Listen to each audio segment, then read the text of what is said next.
Assalamualaikum warahmatullahi wabarakatuh. Bismillahirrahmanirrahim. Alhamdulillah. Para sahabat-sahabat, kembali lagi menyapa untuk berbagi pengetahuan. Kali ini saya menjumpai Ustadz Hayat Ahmad yang kompeten di bidang akidah. Nah, ini kan di kampung saya ini Ustadz rame, semarak, tapi entah benar dan tidaknya tidak paham saya Ustadz. Makanya ini saya datang ke ahlinya di bidang akidah. Ini ada orang ini Ustadz memahami ahli sunnah ini macam-macam Ustadz. Makanya perlu fahaman sederhana untuk orang-orang awam bagaimana mengenai ahlu sunnah yang sebenarnya. Nanti jangan-jangan hanya ikut tahlilan setiap hari. Ini sudah dikatakan ahlu sunnah wal jamaah seperti yang datangnya dari baginda Rasulullah Ustaz. Nanti ada orang hanya ikut yasinan, tahlilan, atau ahli sunnah ini yang sebenarnya itu simpelnya seperti apa Ustaz? Biar Ustaz yang menjelaskan secara luas, sahabat milenial kita dengarkan dan kita pahami bersama-sama. Dipersilakan Ustaz. Bismillahirrahmanirrahim. Bismillah, alhamdulillah, wassalatu wassalamu ala rasulillah wa ala alihi wa sahbihi mawalah wa taba'udah amma ba'du. Tentang diskursus ahlus sunnah ya, ahlus sunnah wal jamaah, ada beberapa hal yang menjadi problem atau topik pembicaraan. Salah satunya adalah tentang apa ahlus sunnah wal jamaah itu sendiri. Nah, ini adalah sangat mendasar dan perlu penyederhanaan. Tentu kebanyakan orang salah paham karena tidak paham. Iya, mestinya salah paham karena tidak paham. Sebagian kesalahpahaman ini datang dari pembacaan yang tidak lengkap. Jadi misalnya begini, ilmunya separuh-separuh gitu ya? Bukan, maksudnya membaca secara tidak komprehensif. Jadi tidak misalnya secara keseluruhan ya, misalnya dia membeli buku sejarah Ahlus Sunnah wal Jamaah itu. Kan banyak beberapa penulis. Iya. Sejak zaman dahulu ada, termasuk zaman sekarang itu. Sebagian orang menulis itu. Nah, di dalam setiap buku sejarah Ahlus Sunnah wal Jamaah itu awal-awalnya pasti disinggung tentang misalnya perpecahan di dalam umat Islam. Umat Rasulullah ya, perpecahan di situ. Jadi mulai perpecahan politik di zaman Khalifah Utsman radhiyallahu anhu dan seterusnya, perpecahan politik. Itu kan kemudian karena paham kurang lengkap, mereka mempersepsi, loh ahlus sunnah itu kok begini kan gitu, kok muncul dari perpecahan timbullah akhirnya ahlus sunnah gitu ya. Iya, masa agama yang benar itu muncul dari perpecahan, firqah yang benar muncul dari perpecahan. Itu kan salah satunya seperti itu. Kalau ya kalangan awam ya seperti itu tadi itu. Jadi mempersepsi ahlus sunnah adalah orang yang ikut tahlilan, kunut, maulidan itu. Versi awam, tapi versi yang agak ilmiah itu seperti meneliti dari sejarah itu. Nah, kemudian nyampe ke belakang itu kan kita di buku yang seperti ini itu. Kemudian nanti kita akan sampai pada definisi ahlus sunnah. Apa itu ahlus sunnah wal jamaah? Ahlus sunnah wal jamaah kan ulama menyederhanakan. Kemudian muncul definisi itu. Ahlus sunnah wal jamaah adalah dalam bidang akidah adalah Asy'ariyah Maturidiyah, dalam bidang yang diikuti dalam fikih adalah mazhabul arba'ah, dalam bidang tasawuf adalah mengikuti rumusan Imam Junaid dan Imam Junaid Al-Ghazali. Nah, karena kurang komprehensif tadi, maka muncul pertanyaan, loh kok baru ada sekarang ahlus sunnah wal jamaah, di zaman-zaman sebelumnya bagaimana itu? Misalkan yang tidak mengikuti imam tadi, bagaimana sebelum munculnya mazhabul arba'ah atau sebelum adanya Imam Al-Ghazali? Apakah bukan ahlus sunnah? Berarti bukan ahlus sunnah kan gitu. Iya. Berarti ini perkara yang baru. Nah, jadi ini beberapa problem, sebagian itu sebenarnya banyak. Nah, jadi maka sebagian ulama kemudian kebanyakan ulama kontemporer merespon yang seperti ini. Sehingga misalnya Syekh Al-Buti dalam satu kitab mengatakan apa itu Ahlus Sunnah itu. Beliau tidak merujuk kepada ini, pada definisi tadi. Yang tadi. Iya, karena itu tidak cocok bagi orang yang pemikir ini. Ya, paham. Jadi beliau mengatakan gini, Ahlus Sunnah itu adalah haqiqatul Islam wa jauharuhu. Apa sih Ahlus Sunnah itu? Ahlus Sunnah ya hakikat dari agama Islam itu sendiri. Inti dari Ahlus Sunnah, dari Islam itu sendiri adalah Ahlus Sunnah. Ahlus Sunnah. Yang di dalam hadis disebutkan ma'ana alaihi wa ashabi itu adalah beragama Islam sebagaimana dipraktekkan oleh Rasulullah dan sahabat para sahabat. Kita menyebut apa keberagamaan yang dipraktekkan oleh Rasulullah dan para sahabat ini kalau bukan inti dari Islam. Gitu. Nah, inti dari Islam itulah yang kelak oleh para ulama disebut Ahlus Sunnah wal Jamaah. Nah, gitu. Nah, jadi dari situ dulu. Kenapa kok kemudian ada firqah-firqah? Nah, gitu, firqah-firqah. Nah, firqah-firqah ini kan muncul karena berbagai problem, ya kebanyakan problem politik dan sebagian problem pemikiran. Jadi antara problem politik, problem pemikiran itu kemudian muncul firqah-firqah. Yang pemikiran-pemikiran dari firqah-firqah ini tidak sesuai dengan ma'ana alaihi wa ashabi. Contohnya begini. Di zaman Rasulullah SAW itu beliau kan mengajarkan para sahabat untuk menghormati dan mencintai kepada Ahlul Bait. Beliau juga mengajarkan Ahlul Bait untuk menghormati kepada para sahabat. Sehingga mereka antara Muhajirin dan Ansor, antara Ahlul Bait dan sahabat ini saling mencintai, saling tolong menolong. Ini kan Islam yang hakiki yang diajarkan oleh Ahli Sunnah wal Jamaah. Jadi Islam hakiki adalah sebagaimana dipraktekkan di zaman Nabi ini. Hingga kemudian muncul persoalan-persoalan yang pada akhirnya memunculkan golongan yang mencintai Ahlul Bait sekaligus membenci sahabat.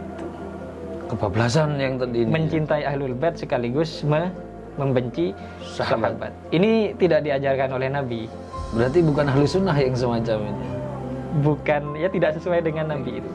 Jadi yang diajarkan oleh Nabi itu kan saling mencintai, saling menghormati. Maka umat Islam harus mencintai Ahlul Bait dan sahabat sekaligus menghormati keduanya itu. Itu kan kok kemudian setelah zaman Nabi ini muncul kelompok yang mencintai Ahlul Bait tapi membenci sahabat. Ini tidak sesuai dengan ma'ana alaihi washabi. Kesimpulannya yang ini keluar dari Ahlus Sunnah wal Jamaah berarti ya Ustaz? Iya, nantinya. Nantinya. Nah, setelah itu muncul firqah lagi itu. Firqah lagi. Yang menghormati para sahabat tapi tidak menghormati kepada Ahlul Bait.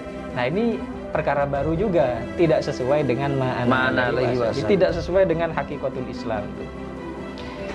Sampai banyak firqah-firqah. Nah, nanti kemudian muncul para imam, misalnya Imam Al-Asy'ari yang merumuskan ajaran yang benar itu adalah menghormati dan mencintai Ahlul Bait sekaligus sahabat. Inilah Ahlus Sunnah wal Jamaah.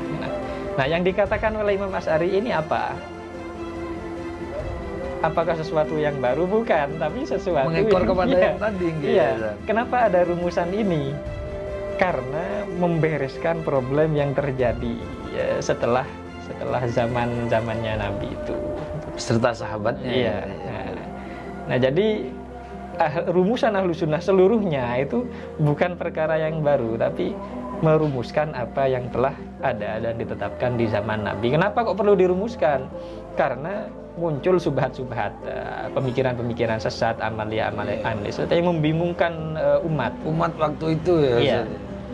Sehingga perlu diberikan ketetapan-ketetapan bahwa ajaran yang benar adalah yang sesuai dengan di zaman Nabi dan sahabat adalah begini. Yang firqah-firqah ini tidak benar itu. Nah, jadi seperti itu sebenarnya sederhananya seluruh termasuk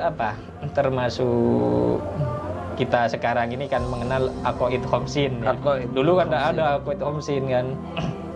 Itu kenapa? Karena semakin banyaknya firqah ya, semakin banyaknya firqah seperti Mu'tazilah, Jabariyah dan lain sebagainya itu hingga muncul rumusan-rumusan aqaid khamsin yang memungkinkan umat Islam Ahlus Sunnah memiliki faham yang bisa mengkanter kepada faham-faham yang tidak benar tadi itu. Iya.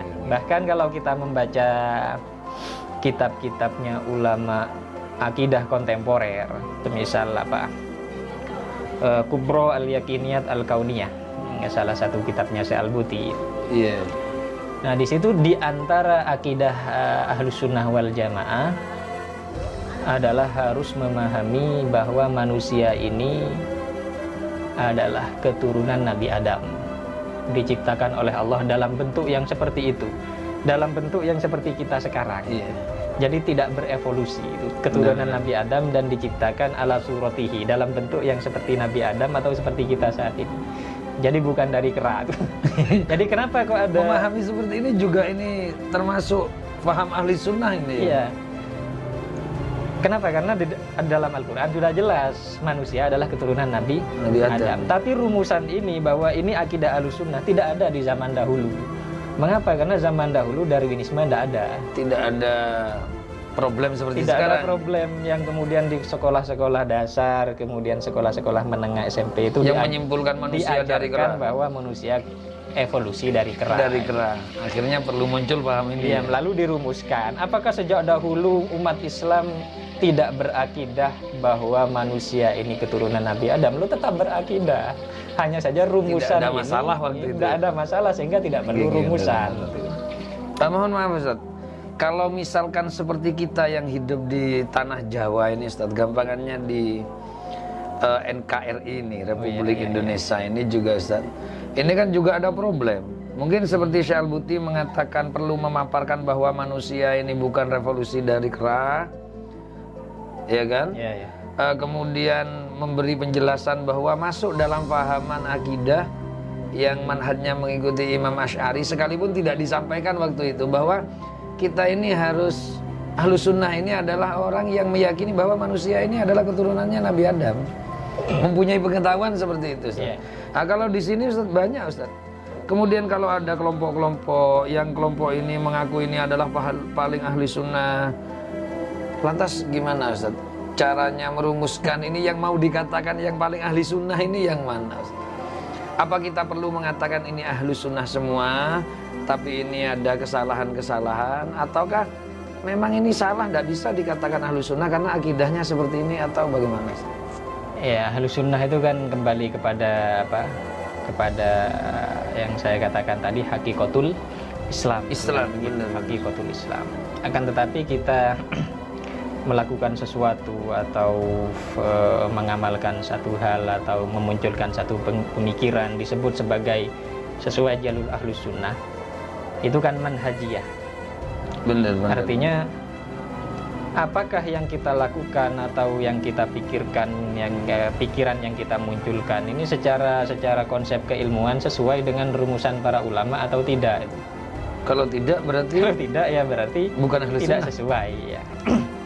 Jadi tidak sekedar ada dalilnya di dalam Al-Quran, ada dalilnya di dalam hadis, itu kan tidak begitu.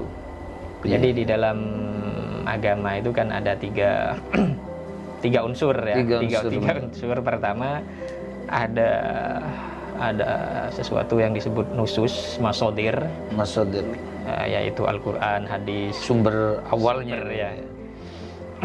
Tapi Quran, hadis saja tidak bisa, tidak gitu. cukup. Tidak cukup dan tidak bisa sebenarnya. orang langsung kembali pada Karena Al-Quran tidak nyampe sebenarnya. kalau bukan dia mujtahid.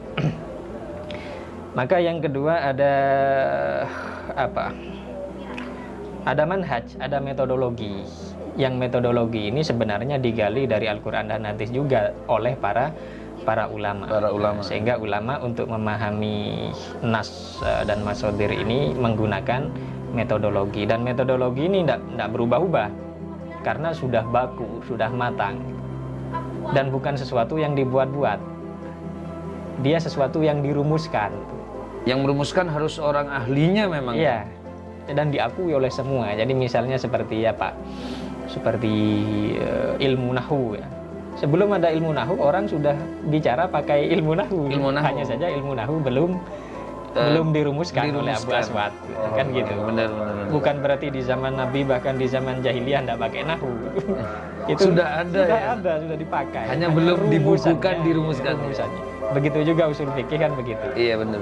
Jadi metodologi ini sesuatu yang matang. Bukan asal-asalan. Hanya dirumuskan ya, hanya sesuatu yang dirumuskan, bukan diciptakan. Berarti kalau Jam'iyah membuat manhaj sendiri, merumuskan sendiri, seenaknya sendiri, kan juga tidak bisa kalau melihat apa yang disampaikan oleh jenengan. Tinggal dilihat apa yang dirumuskan gitu lah. Apakah metodologi ilmiah seperti misalnya di mabade apa kitab-kitab misalnya usul apa ilmu mantek. Siapa peletak pertama ilmu mantek? Aristoteles. Aristoteles bukan pencipta. Iya. Tapi dia hanya merumuskan karena logika mantek itu ada di dalam setiap orang yang bisa berpikir itu. Kemudian dirumuskan. Hanya yang mampu yang bisa merumuskan pertama kali adalah Aristoteles. Ini berbeda dengan rumusan apa NU, rumusan apa FPI atau apa. Bukan seperti itu maksudnya. Yang kedua adalah manhaj. Yang ketiga adalah malakatun, itu satu bakat yang terletak pada diri seseorang yang mampu menggunakan manhaj kepada nas. Mujtahidnya. Nah ini dalam memahami agama itu tiga komponen ini harus ada. Sehingga ketika kita mau mengukur apakah yang dikatakan orang, yang dilakukan orang itu sesuai dengan ahlu sunnah atau tidak, maka kita lihat dari tiga perspektif ini gitu. Apakah sudah terpenuhi atau dari sisi tidak. masodirnya benar apa enggak, kemudian dia mengikuti metodologi atau tidak. Kemudian terkait dengan pertanyaan tadi, apakah seseorang itu langsung ditolak keluar dari ahlu sunnah secara total apa sedikit-sedikit ya. Itu ya sebenarnya dilihat item per item sebenarnya. Tidak langsung bisa divonis ini bukan ahlu sunnah, tidak bisa kan begitu berarti. Dari sisi apa dia bukan ahlu sunnah kan gitu. Dari sisi apa dia bukan ahlu sunnah. Jadi ahlus sunnah, ulama ahlus sunnah itu di dalam menyortir apa orang-orang di luarnya itu metodologis dan ilmiah. Tidak sama dengan misalnya gini, Syiah itu kalau sumber hadis bukan dari golongan ahlul bait dan bukan orang pro ahlul bait langsung ditolak. Meskipun dia menurut ahlus sunnah soheh bahkan mungkin mutawatir, ditolak karena bukan termasuk ahlul bait dan pendukung ahlul bait. Ini kan tidak ilmiah. Begitu juga Khawarij misalnya. Kalau hadis ini dibawa oleh orang sahabat yang terlibat di dalam konflik politik di zaman sahabat, zaman Sayyidina Ali itu langsung ditolak. Tidak peduli apakah kalau dalam ahlus sunnah sahabat kan seluruhnya adil kan. Betul. Berbeda dengan ahlus sunnah. Nah ahlus sunnah sendiri ya, di dalam menyortir ini dalam ilmu al-jarh wa ta'dil itu dibahas di dalam bab hadisnya para pelaku bid'ah mubtadi'in ya. Maka oleh ulama dilihat dulu seperti apa Kadar seberapa kebid'ahannya. besar kadar kebid'ahannya. Jadi tidak langsung oh ini Syiah langsung ditolak, ini Khawarij langsung ditolak. Tidak. Dilihat dulu apakah dia termasuk orang yang Riddah. enggak. Bukan riddah. Kalau riddah kan langsung Jelas sudah. Dia adalah seorang ahli hadis, kemudian hafid, ya. Dan kemudian thiqah, amanah, ya. Dobit dan lain Dobit, sebagainya. ya. Artinya seluruh syarat-syarat dia sebagai guru hadis ini sudah lengkap. Cuman dia Syiah. Maka dilihat dulu apakah dia termasuk orang yang mempromosikan terhadap kebid'ahannya. Gitu. Kalau dia termasuk mempromosikan, artinya dia di setiap ada undangan menyampaikan kebid'ahannya itu ya, bahwa Syiah ini baik dan lain sebagainya, maka ditolak. Gitu. Kalau tidak, artinya dia menjadikan kebid'ahannya itu sebagai konsumsi pribadi.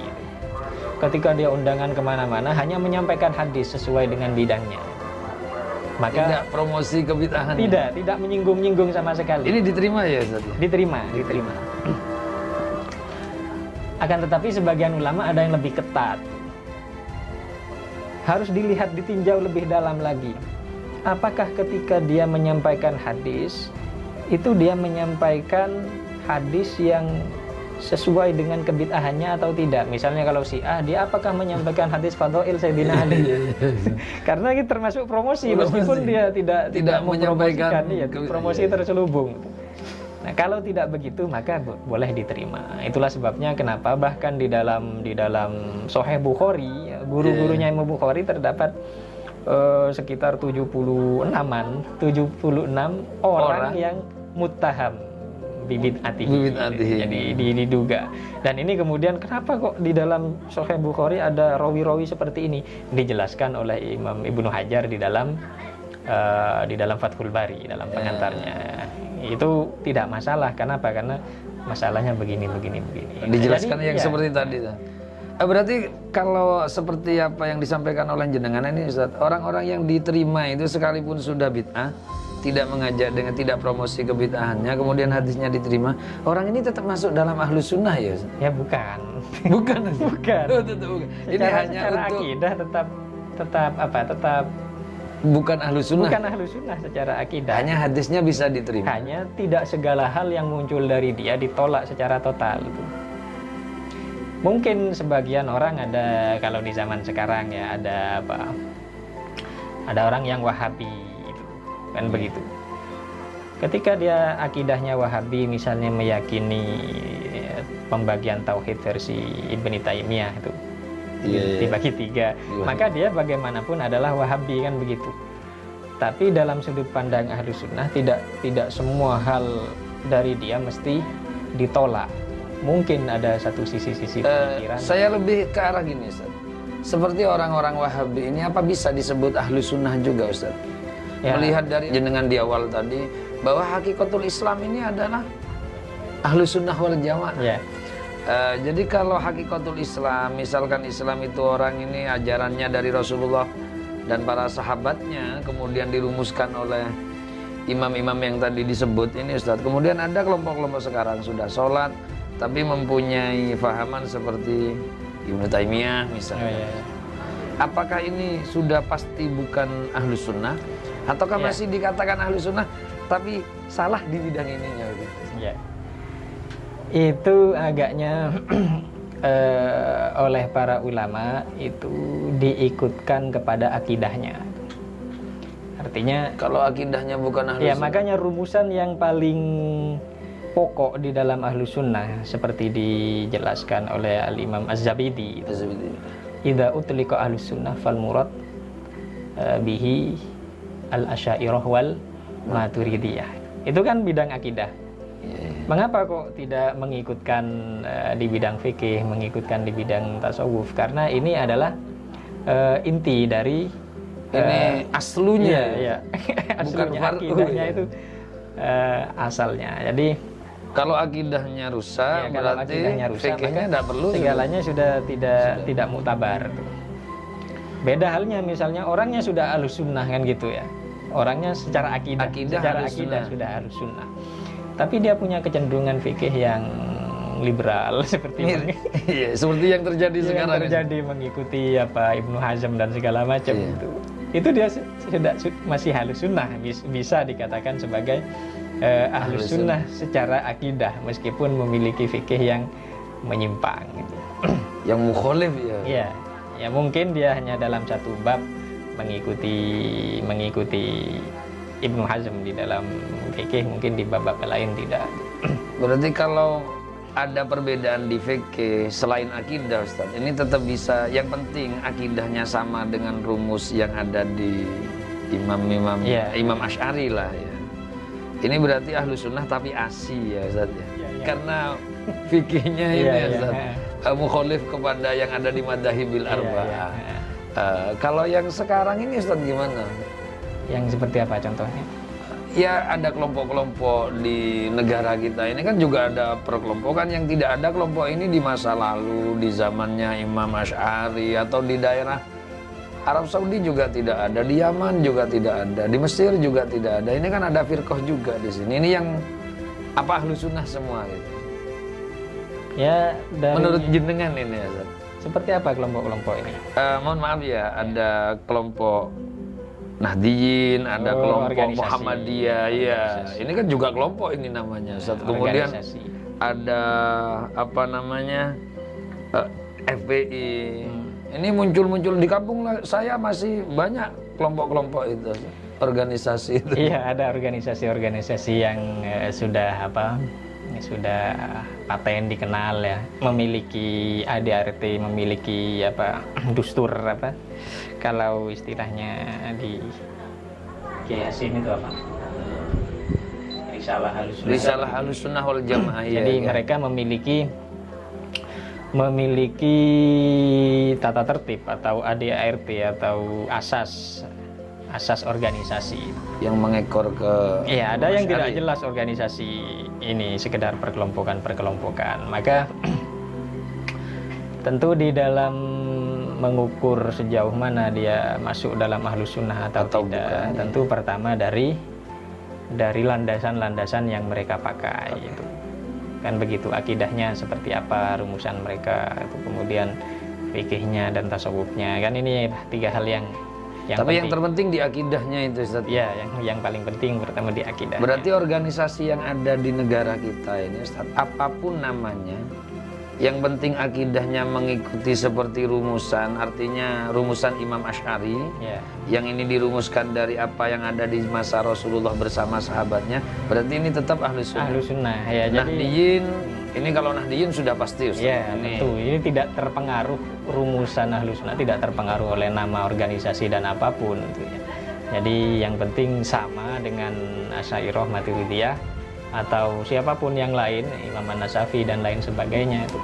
Tapi berarti kan juga tidak boleh mengeklaim Ustaz bahwa selainnya organisasi A misalkan yang B ini bukan ahlus sunnah, kan tidak bisa berarti kan Ustaz? Ya, itu hanya dilakukan oleh orang-orang yang oknum-oknum tidak bertanggung jawab ya. Sedikit oknum yang fanatik, dan itu jumlahnya tidak banyak, dan itu marfu, tertolak secara akal, yang sudah tertolak sendiri.